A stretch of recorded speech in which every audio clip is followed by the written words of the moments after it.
Welcome to The Build-Up, presented by the Florida Home Builders Association. It's where policy, housing, and the future of Florida's building industry come together. Now here are your hosts, Ryan Benson and John Riddle. Welcome to another episode of The Build-Up. I'm your host, Ryan Benson, the co-owner of A. Vernon Allen Builder in Naples. And with me, I'm John Riddle. I own Turning Leaf Custom Homes in Central Florida. So with us today, we have a very special guest and a good friend of mine, Senator Kathleen Passidomo. How are you, Kathleen? I'm fine. Thanks for having me. So Kathleen was the Senate President from 22 to 24 and now serves as Rules Chair for the Senate. I want to start with going back to how you first got involved in politics and your journey through the House and the Senate. Well, it started in about, I think, 2000. And at that time, I was the president of the Collier County Bar Association. And if you recall, and you will understand, we were in the middle of an economic downturn. And we had lost about 14,000 construction jobs alone in Collier County. And as president of the bar, one of the problems and challenges we faced was the foreclosure crisis. And everybody knows about all the problems with the robo-signing and the foreclosures the banks were running through. So I was with a group of lawyers who volunteered to set up what we called the foreclosure task force. And the purpose of that originally was how are we going to help people stay in their homes? But you can't do that if you don't have income. We couldn't negotiate with any of the lenders. So we changed the whole rhetoric to depart with dignity. And one of the problems was, all these people were losing their homes to foreclosure. They couldn't afford to pay. But these judgments were going to follow them around forever. And the only way to fix that would be to look at what the Foreclosure Act in Florida was at the time. And it was totally dysfunctional. It was archaic. It didn't work. It wasn't good for lenders. It wasn't good for borrowers. And I naively said, well, how do we fix it? Oh, you have to go to Tallahassee and change the law. So I ran for the Florida House in 2010, and I was elected unopposed, which was lovely at the time. And I set out to thinking naively again that, in one session I could fix the foreclosure laws. Took 3 years, and the Florida Fair Foreclosure Act was born and passed, and it's still a model today. And from then on, I was hooked. And so I stayed in the House until Senator Richter termed out in the Senate, and I ran for his seat in 2016. And I was elected in a kind of a hotly contested race. I remember. And hit the ground running. So you get into the Senate. At this point, you understand kind of how that world works from your time in the House, learning the way policy is shaped, and decide to stay on in the Senate. What was the path to become the president of the Senate? Because that starts very early, right? Generally, but not in my case. Okay. I did not seek the presidency. I was not interested in it. I knew that it would be a lot of work, and I just wanted to focus on policy. But as president, you're not just in charge of policy. You've got the budget. You've got an administrative staff of 700 people or whatever. But several of my colleagues, Senator Broxson, Senator Baxley, and then Senator Gaynor said, no, we want you to run for Senate president. And that was way late in the game. And I said, I really don't want to. And then next thing you know, I'm president designate. And that was the beginning of, I think it was the best thing that I've ever done. And it was really a wonderful experience to be able to shape policy for those 2 years. And actually for the 2 years before, worked with President Simpson, he's a wonderful, wonderful man. And he was a really good president, a really good role model. And so those 2 years and then my 2 years, and we had a lot of fun, but we did a lot of good things. And for our listeners' reference, President Simpson is now Commissioner of Agriculture. Yes. Wilton Simpson. Yeah. So, yes, still stayed with it. Are you still close with him? Yeah. Obviously, I don't talk to him as much as I used to. Right. He's got his own, the DAX, as we call it, is a huge agency, and there's a lot going on there. Can I jump in real quick? Because you said it's one of the best things you've ever done. You've had such a great career leading the state. politically. What made it one of the best things you've ever done? Well, I'm doing really good things and coming up with some really important initiatives to not just my constituents in Southwest Florida, but for the whole state. Mm. I've had ideas in my head for years about things that we really should be doing. And a lot of it was about where is the state going to be 5 years, 10 years, 20 years, 50 years. We don't do that in the legislature because people are only elected for you're termed out in 8 years. And so you want to get done what you want to do right then and there and get it done. But nobody's thinking about what the ramifications are going to be long term. So that was what I set out to do as president, and I try to take the long look. Whatever we do, I want to make sure that it's going to be long lasting and that it will stand the test of time as well. Yeah, and you're not only thinking about your constituents back home in this market, but you're, as Senate President, you're the whole state. Yes. It's everybody you're concerned about. That's right. Yeah. And as I like to say, no matter what your political leanings are, you've been elected in the case of the Senate from over 600,000 people. And, if they've elected you, that's because they have the philosophy that you have. Yeah. How did things change between gubernatorial administrations? So you started, if you're 2016, Rick you Scott. served under, Governor Scott Yeah. I shouldn't say under, with Governor Scott for a couple of years. And how did it change between that and Governor DeSantis? Well, they're totally different personalities. They have different policy initiatives that they were advancing. Governor Scott came in, and we were just coming out of the economic downturn, and that was challenging because we had to cut the budget. And then over the years, as the economy started to get better, then Governor DeSantis comes in, and we had a lot more money to use. And then, of course, then we had COVID, and Right. that was totally different. I mean, nobody had ever experienced that. Right. So we had to work through that. And President Simpson was president during the COVID period, and the Capitol was basically empty all the time. And we still had to do our job, but it was totally different. And COVID, so COVID hits, everything gets really weird. Governor DeSantis is propelled to the national spotlight, and Florida is propelled to the national spotlight. We've got, we earned a reputation as the free state of Florida in the process, among other things. And you're working through leadership, and then when was it you decided, or when was it you had the conversations about becoming Senate President? What year was that? It probably in 2020, 2021. 21. Yeah. It was just before, because we hadn't really worked it out until the summer before my designation. So that was pretty quick. Yeah. Yeah. If it was just worked out the summer before the designation. Yeah, but usually Senate presidents, and I jokingly say that the presiding officers are chosen in utero, and Right. they're not even elected. Yeah, they're not even elected, and they're running all over the state trying to pick up pledge cards. Yeah. As soon as they are like running, especially, I feel like there's been more of a focus in areas that are heavy in the prevailing party, because when it comes to general elections, You don't have to worry about getting Right. reelected. like you have the chance of a Democrat winning in Southwest Florida is, I say, lower for that seat, because Right. the registered Republicans are just outnumber that. So that seems to be a better area for people interested in Senate leadership, whether it's chairing or president, because they don't have to go out and fundraise for. For themselves. Yes. Right. They can help the party and do it. So I want to talk a bit about when you're the Senate president. We had policies, which I love, and we can talk about all of them you want. Live local. We first talked about live Yes. local. Yeah. It might go way back to when you were in the House. We've been with talking about it for years. Yes. And the concept of it and what that became. So now let's fast forward to your incoming Senate president.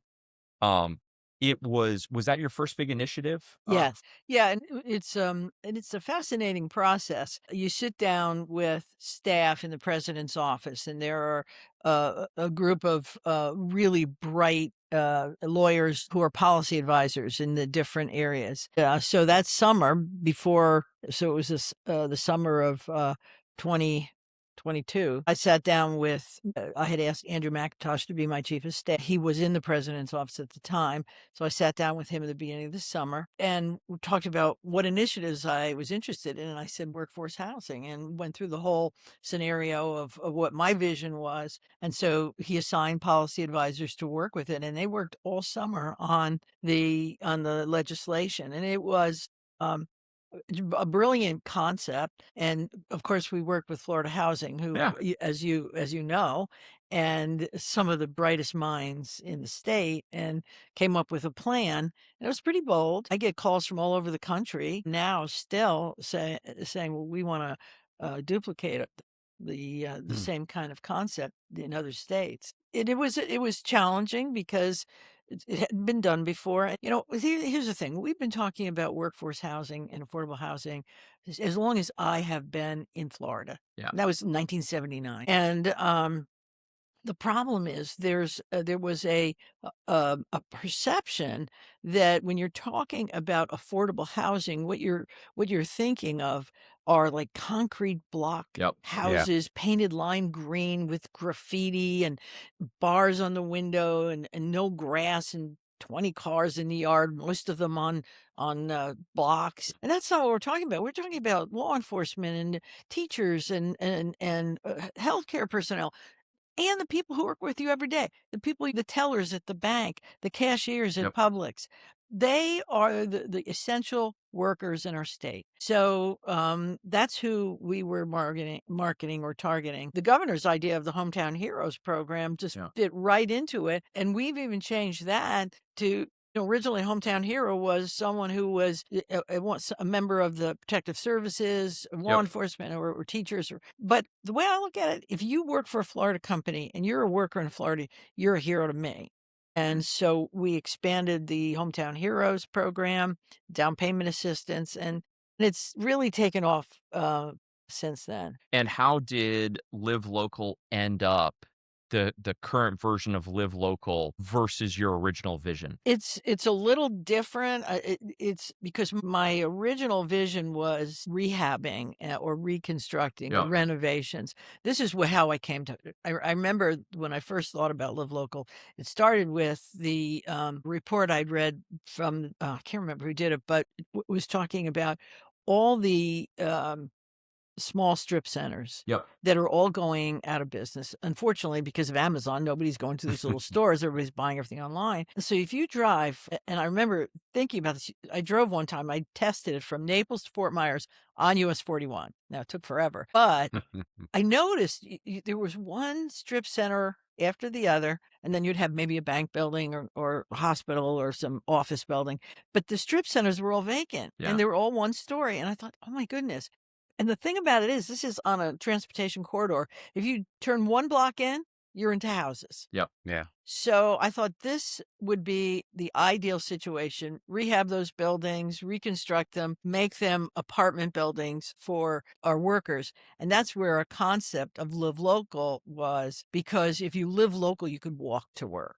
If if you got a hospital right next door, you build a building where the people who work in the hospital, they walk to work. Yeah. And I used to joke with Publix that they should take all of their stores and add 2 or 3 stories of housing, particularly for seniors, because then they don't have to drive. They can just take the elevator. Yeah. And, so that was my original concept.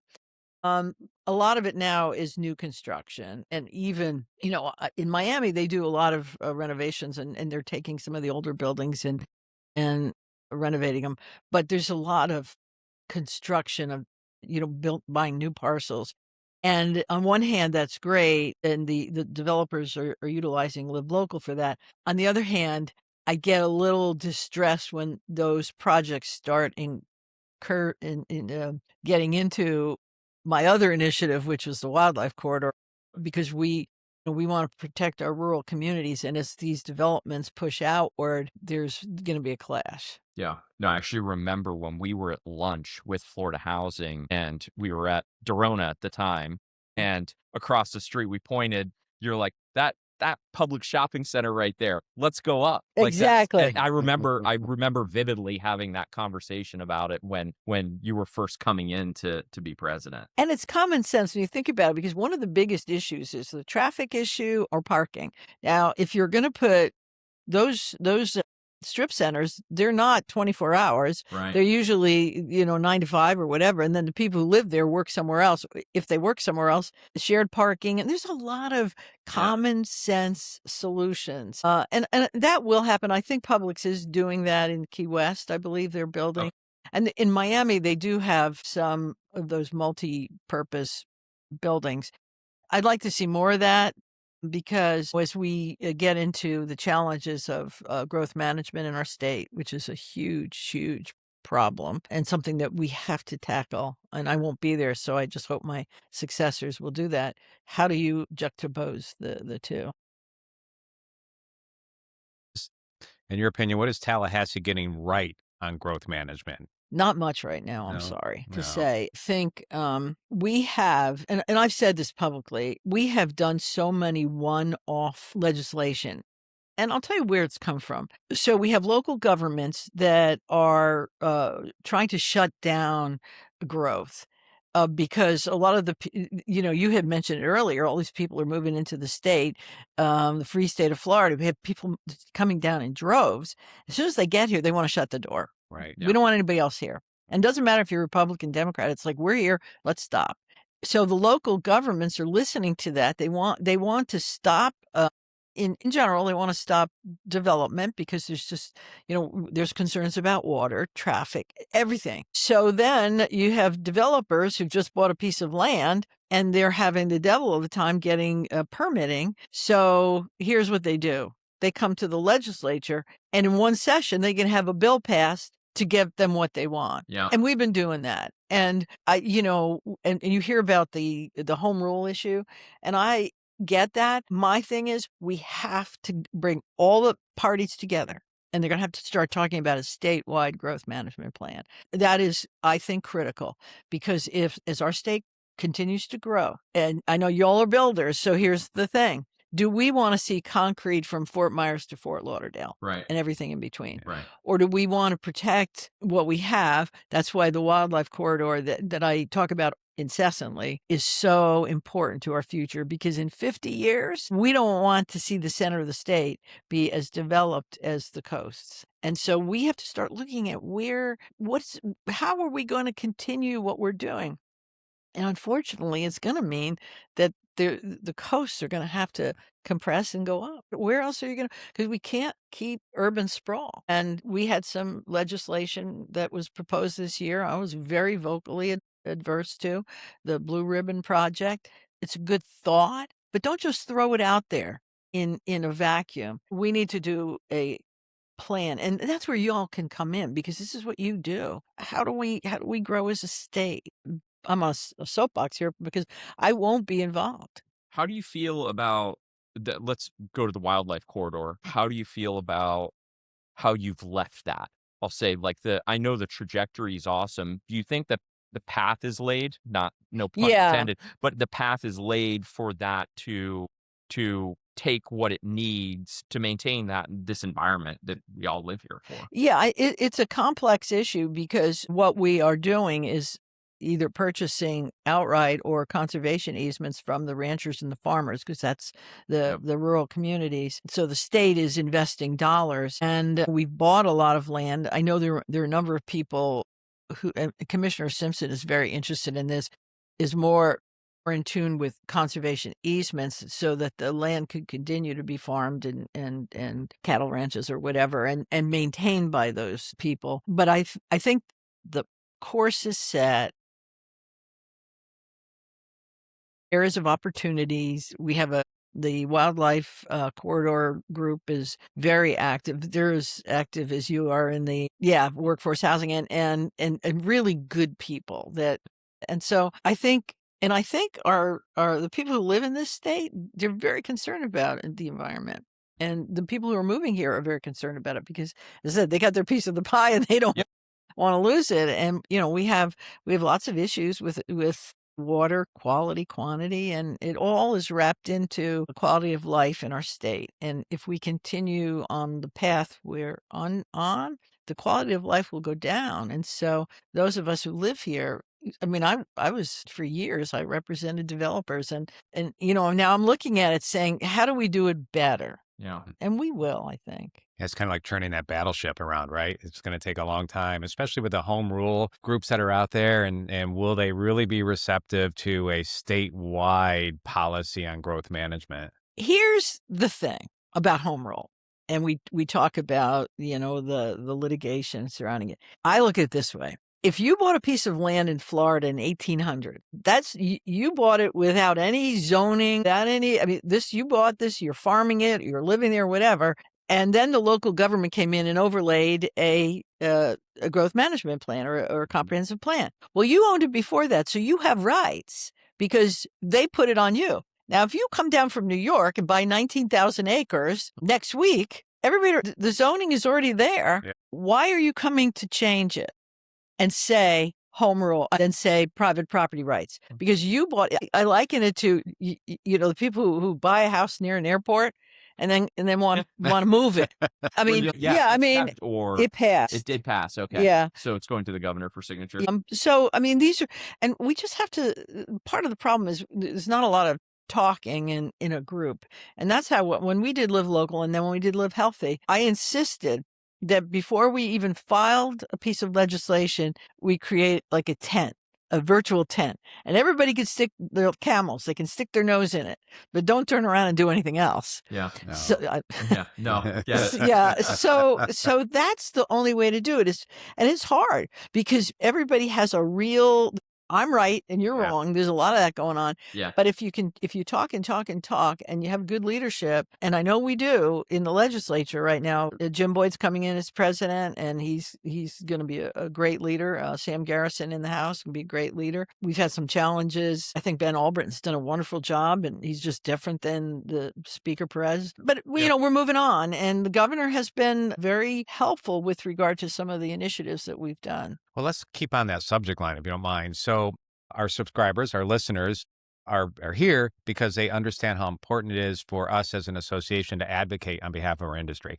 But what do you think is a misconception that most people, including our listeners, have about how legislation is actually passed, like the process of it?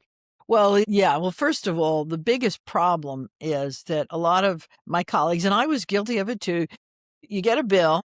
You either have your own bill. I used to write my own, or someone would come in with an idea and you'd file it, and then holy hell would break loose because you just don't think about the ramifications. And so once the bill is filed, everybody is hair on fire, and the bills, they have to go through a committee process. Right. Okay. And, it's usually 3 committees, and then it has to be heard on the floor. And they change dramatically based upon input from members. And by the time it gets to the floor, it's totally different. Everybody's talking about the way it looked when it was first filed because it gets a tagline. Yeah. And so that's the biggest challenge. That's why I say before you even file a bill, the best thing to do is test it out and have all the stakeholders be involved. I mean, I think the blue ribbon was one of those, it just got dumped. And honestly, when I read it, I nearly had a heart attack because I thought about so many unintended consequences with it.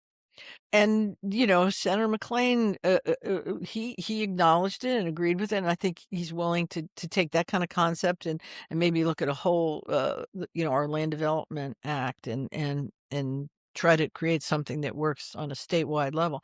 It's not going to be perfect because, you've got some of our local governments are still talking about home rule. But the problem with that is that you can't silo yourself out when you have a statewide problem. It was just like Live Local. You can't expect the locals to do it piecemeal on their own because they won't. Yeah. Right. And there's whether you live like on this side of the line in Lee County or that side of the line in Collier County, you can have different. And so we need to have a statewide process. And again, everybody needs to be involved ahead of time to get it. And you, I think, already touched on this, but let's go into a little bit deeper. So what do you think makes a bill survive? Well, you have to have a good bill sponsor who's willing to work on it. You've got to have leadership that supports it. I've been accused of killing more bills than not. which is not quite true. I try to, as a lawyer, I read the bills as a lawyer would, and I think of all the surrounding consequences. And, the wonderful thing about a citizen legislature is that we have senators and representatives that are all walks of life and not have that same kind of experience. And so it's great to be able to work with them because they have the ideas, and then I come in with, The red whereas, pen. yeah, the whereas. So and if it and of course, you have to have buy-in from the governor, because if he doesn't like it, he might veto it. So more bills are easier to kill than to pass. I mean, we get 1,000 bills filed in each chamber every year, and what did we pass? 250 this year. Right. Yeah. Yeah. So I want to wrap up with a couple shorter questions. First one is, so your term's coming to an end. In November.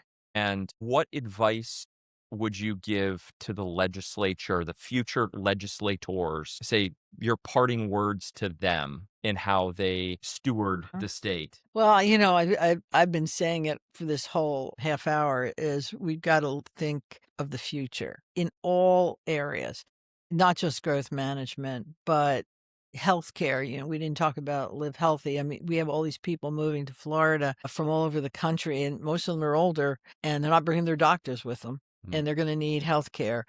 And our education system, and we have to just think, what's it going to look like when we're done? Not just when we're done, but when our kids take over and our grandkids take over. So with the term coming to an end, what's next for you? I don't know. Martinis. No, I have some thoughts. I need to.